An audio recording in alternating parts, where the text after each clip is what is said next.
Assalamualaikum warahmatullahi wabarakatuh. Bertemu lagi di pembelajaran matematika wajib matematika wajib atau matematika umum ya.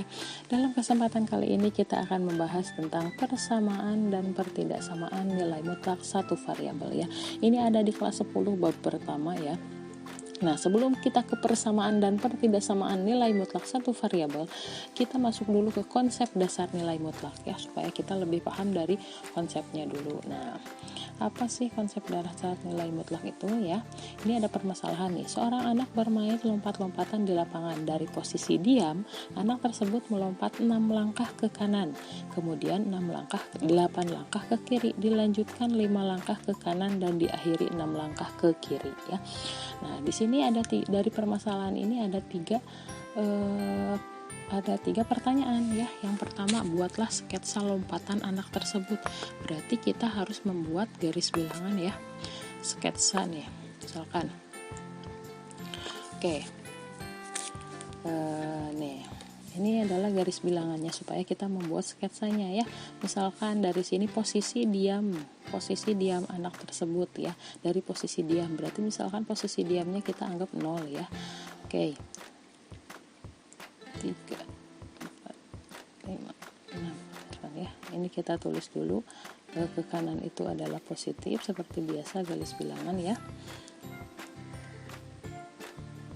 3, 4, 5, 6. Ini ke kiri itu adalah negatif ya. Kita seperti biasa buat dulu garis bilangan supaya lebih memudahkan kita dalam mengerjakan soal ini ya. Misalkan dari sini nih, dari awal dia diam ya. Nah, si anak ini diam di 0, berarti yang pertama 6 langkah ke kanan. Oke, ke kanan 6 langkah nih. Ke kanan 6 langkah, berhenti di 6 ya. Lalu ke kiri ini 6 langkah. Lalu ke kiri kemudian 8 langkah ke kiri. 8 langkah ke kiri berarti coba kita hitung 1, 2 dari 6 berarti ya, karena dia setelah maju 6 langkah berarti ada di titik 6. Lalu 8 langkah ke kiri, 1, 2, 3, 4, 5, 6, 7, 8. Oke, berhenti di min 2. Berarti dari sini dia maju 8 langkah.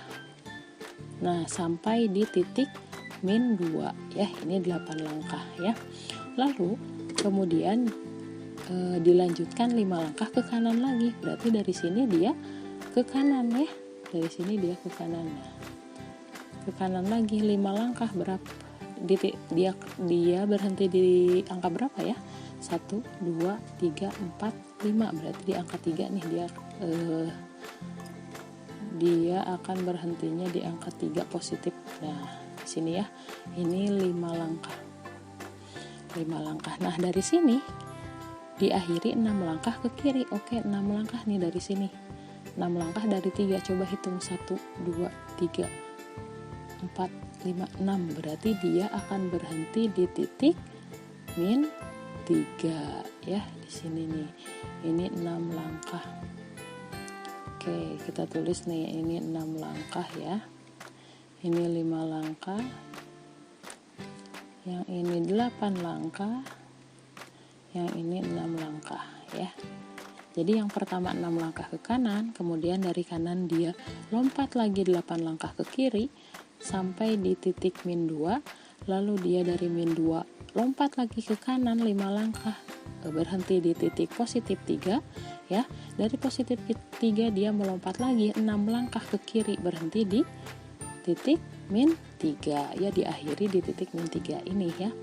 Nah, ini adalah sketsa lompatan anak tersebut. Nah, yang kedua nih, tentukan langkah posisi akhir. Jadi anak itu ada di posisi mana? Ini tadi ya, di angka min 3 ya. Berarti gimana nih? Yang pertama dia 6 langkah, berarti 6 ya. Kemudian 8 langkah ke kiri. Kalau 8 langkah ke kiri berarti min 8 ya. Lalu 5 langkah ke kanan, berarti tambah 5 ya. Lalu berapa? 6 langkah ke kiri, berarti min 6 ya. Nah, 6 dikurangi 8 min 2. Min 2 ditambah 5 berarti positif 3. Positif 3 dikurangi 6 berarti negatif 3. Ya, untuk soal yang ketiga yaitu berapa langkah yang dilakukan anak tersebut. Nah, apa sih bedanya dengan soal yang kedua? Kalau yang kedua adalah posisi akhir ya. Kalau yang ketiga adalah berapa langkah yang dilakukan anak tersebut. Oke. Yang pertama itu langkahnya kan 6 ya. 6 langkah. Ditambah yang kedua itu 8 langkah tapi ke kiri ya. Berarti min 8. Oke, tambah lagi langkah ketiga itu adalah 5 langkah ke kanan, berarti positif ya. Yang keempat atau yang terakhir itu adalah 6 langkah ke kiri, berarti negatif ya, negatif 6. Nah, ini berapa langkah yang dilakukan anak tersebut, ini jumlahnya adalah 25 langkah. Oh, kenapa Bu 25 langkah ya?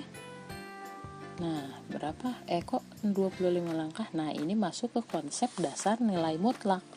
Karena langkah itu, setiap langkah itu tidak ada yang negatif ya, mau ke kanan mau ke kiri tetap, misalkan ke kanan langkahnya 5, terus ditambah lagi ke kiri langkahnya 5, ya berarti berapa langkah? 10 langkah kan, meskipun itu ke kanan dan ke kiri ya, berarti masuk ke konsep nilai mutlak. Jadi nilai mutlak 6, nah ini ya tanda nilai mutlak itu ada batas kanan kiri yang seperti ini, kemudian nilai mutlak min 8 ditambah nilai mutlak 5 ya, ditambah nilai mutlak min 6 ya. Nah, nilai mutlak 6 itu adalah 6. Lalu nilai mutlak 8, nilai mutlak min 8 itu adalah positif 8 ya. Lalu nilai mutlak 5 ya 5. Lalu nilai mutlak min 6 adalah 6 ya. Jadi semuanya positif.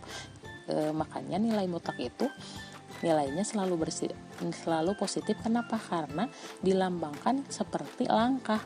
Langkah itu mau ke kanan mau ke kiri, tidak menjadi ke kiri jadi langkahnya min 5 ya, tapi langkah itu kan mau ke kanan ke kiri tetap langkahnya positif ya. Jadi ketika dijumlahkan 6 tambah 8 adalah 14, 14 tambah 5 adalah 19, 19 tambah 6 adalah 25 langkah. Nah, seperti itu ya. Itu untuk konsep dasar nilai mutlak nih. Oke, ya supaya lebih paham kita coba nih beberapa contoh yang lain misalkan ya dalam konsep dasar nilai mutlak ini. Misalkan contoh ya, nomor 1 misalkan nilai mutlak min 7 ya, berapa sih nilai mutlak min 7?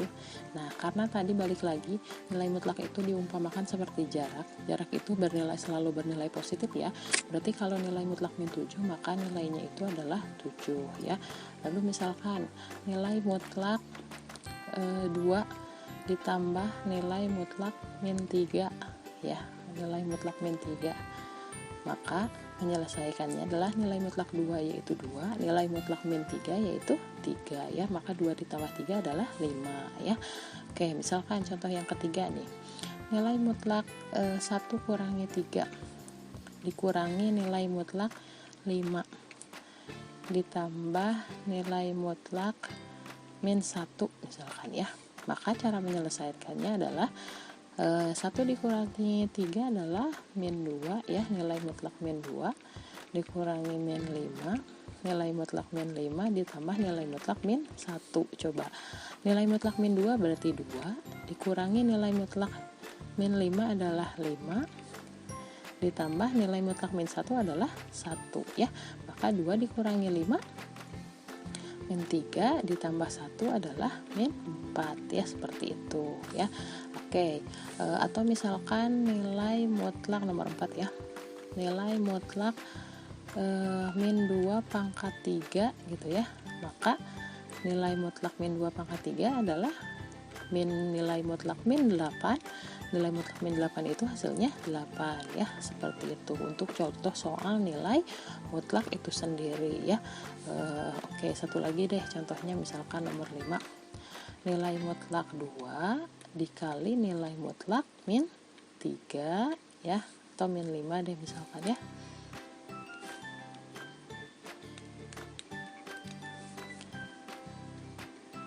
Oke, min 5 nilai mutlak min 5, maka hasilnya adalah nilai mutlak 2 dikali nilai mutlak min 5 itu 5. 2 dikali 5 adalah 10 ya, seperti itu untuk contoh nilai mutlak itu sendiri ya.